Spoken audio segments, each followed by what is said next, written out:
Elle est aussi surnommée la tente sous-marine. La capsule de l'expédition Under the Pole 3 a donc été présentée hier au CRIOP de Moorea. Ce véritable abri sous-marin va permettre aux scientifiques d'effectuer des immersions de longue durée afin de faciliter l'étude des fonds marins.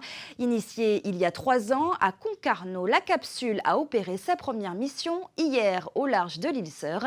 Naya Bennett y était.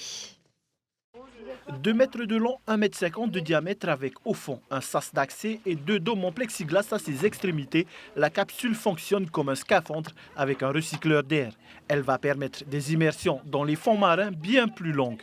Donc ça va nous permettre en fait de sortir 2-3 fois par jour, plusieurs heures. Donc d'un coup, il faut imaginer que par exemple, quand ils font des manips sur les coraux, sur les poissons, ils descendent, ils restent 1 heure avec leur bouteille à 6 mètres et ils remontent.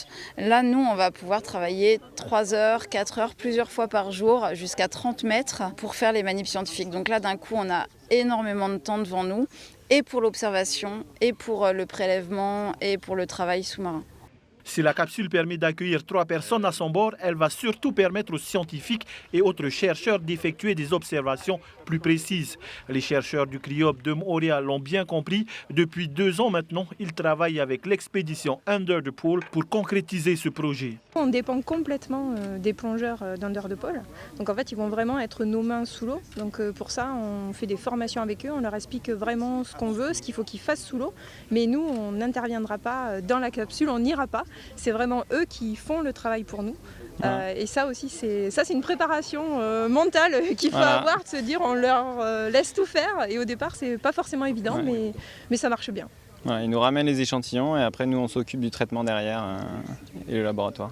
Under the Pole se donne 2 mois pour observer, étudier et effectuer des prélèvements dans les fonds marins de Moorea à raison de missions sous-marines de 3 jours maximum. Pour autant, les scientifiques ne sont pas opposés à un allongement de la durée des plongées, à condition bien sûr que toutes les conditions soient optimales.